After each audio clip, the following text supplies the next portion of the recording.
नमस्कार दोस्तों, देव भक्ति की शक्ति चैनल में आप सभी का बहुत बहुत स्वागत है। आज मैं आपको जितिया व्रत की कथा सुनाने जा रही हूँ।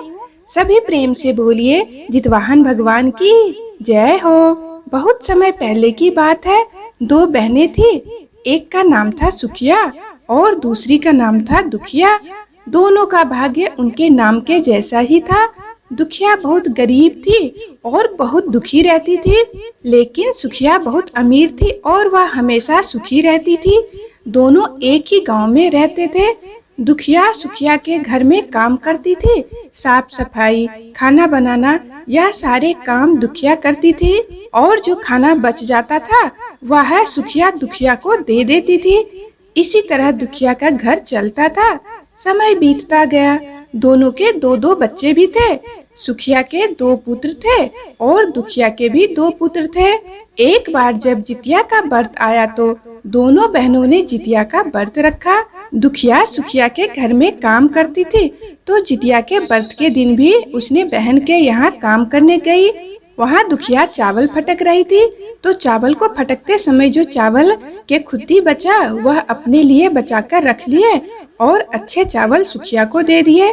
फिर दुखिया ने साग बीना तो उसने पत्तियों को डंठल से अलग कर दिया और जो बढ़िया साग था वह सुखिया को दे दिया और डंठल वाला हिस्सा था वह अपने लिए बचा ली। और दुखिया ने सुखिया के घर का सारा खाना बना दिया। फिर वह अपने घर चावल की खुद्दी और साग की डंठल लेकर आ गई और उसी खुद्दी के चावल और साग के डंठल बनाकर अपने बच्चों को खिलाई। उसने खुद भी खाया। उसके बाद दुखिया सोने चली गई। आधी रात में एक बूढ़ी औरत उसके घर का दरवाजा खटखटाती है। तो दुखिया पूछती है कौन है? तो एक आवाज आती है, बेटी मैं हूँ, बहुत जोरों की भूख लगी है। तो दुखिया जाकर दरवाजा खोलती है और पूछती है आप आधी रात में यहाँ क्यों आए हैं? तो वह बूढ़ी औरत बोलती है, बेटा मुझे बहुत भूख लगी है, कुछ खाने को है तो दे दो।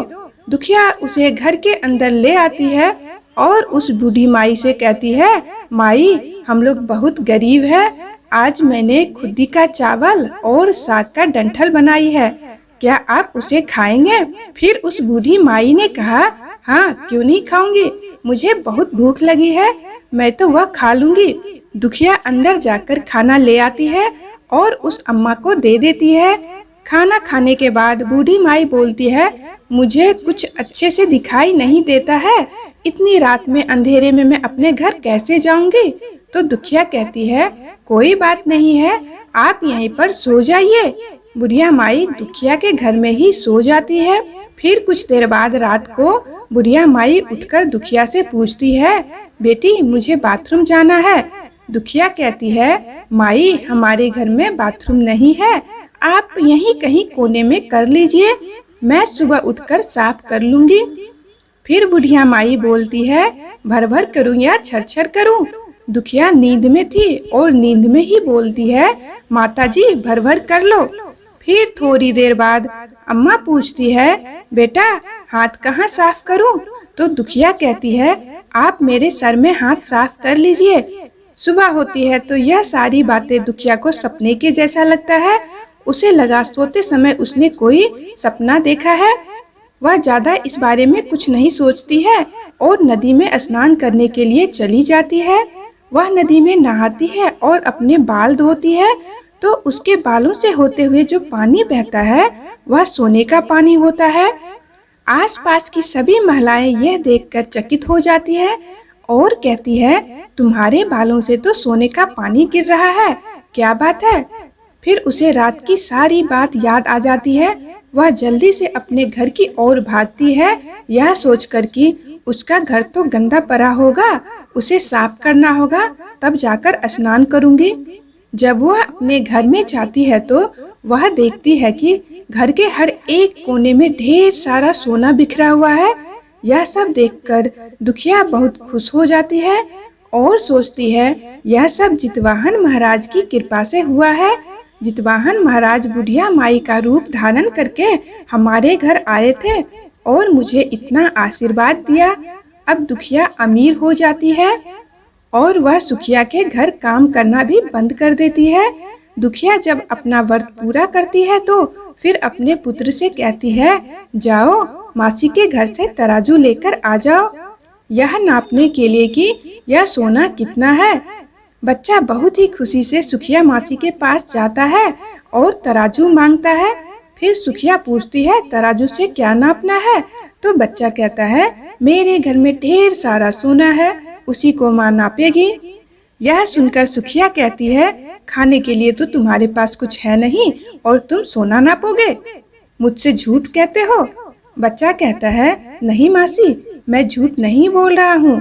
सुखिया सोचती है, जब तराजू मांगा है तो कुछ न कुछ तो जरूर नापना होगा, इसीलिए वह तराजू के पीछे गोंद लगा देती है। जो भी नपेगा वह तराजू में थोड़ा सा चिपक जाएगा।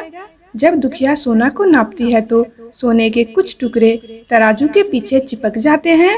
जब बच्चा तराजू लौटाने जाता है तो सुखिया उस तराजू को पलटकर देखती है तो उसे तराजू में सोना चिपका हुआ मिलता है। सुखिया सोचती है, उसके घर में जरूर कहीं से सोना आया है, जाकर पता करना होगा, इसलिए वह कई दिनों से काम पर भी नहीं आ रही है। सुखिया दुखिया के पास जाकर पूछती है, तुम्हारे पास इतना सोना कहाँ से आया जो नापने के लिए तुमने तराजू मंगाई? तो दुखिया उस रात की सारी कहानी अपनी बहन को बता देती है। दुखिया का मन एकदम सच्चा और साफ था, इसीलिए वह सब कुछ बता देती है। सुखिया के मन में लालच आने लगा कि दुखिया के पास हमसे भी ज्यादा धन आ गया है, मैं भी जितिया में खुद्दी का चावल और साग की डंठल बनाऊंगी। फिर अगले साल जितिया का व्रत आया और दोनों बहनों ने जितिया का व्रत रखा। सुखिया के पास हर तरह का सुख था और धन था, फिर भी जितिया के दिन साफ चावल फटक कर फेंक दिए और खुद्दी अपने पास रख लिए। साग को तोड़कर पत्तियां फेंक दी और डंठल को अपने पास रख लिए और उसने वही बनाई। पूजा पाठ करके खाना खा पी के सोने चली गई।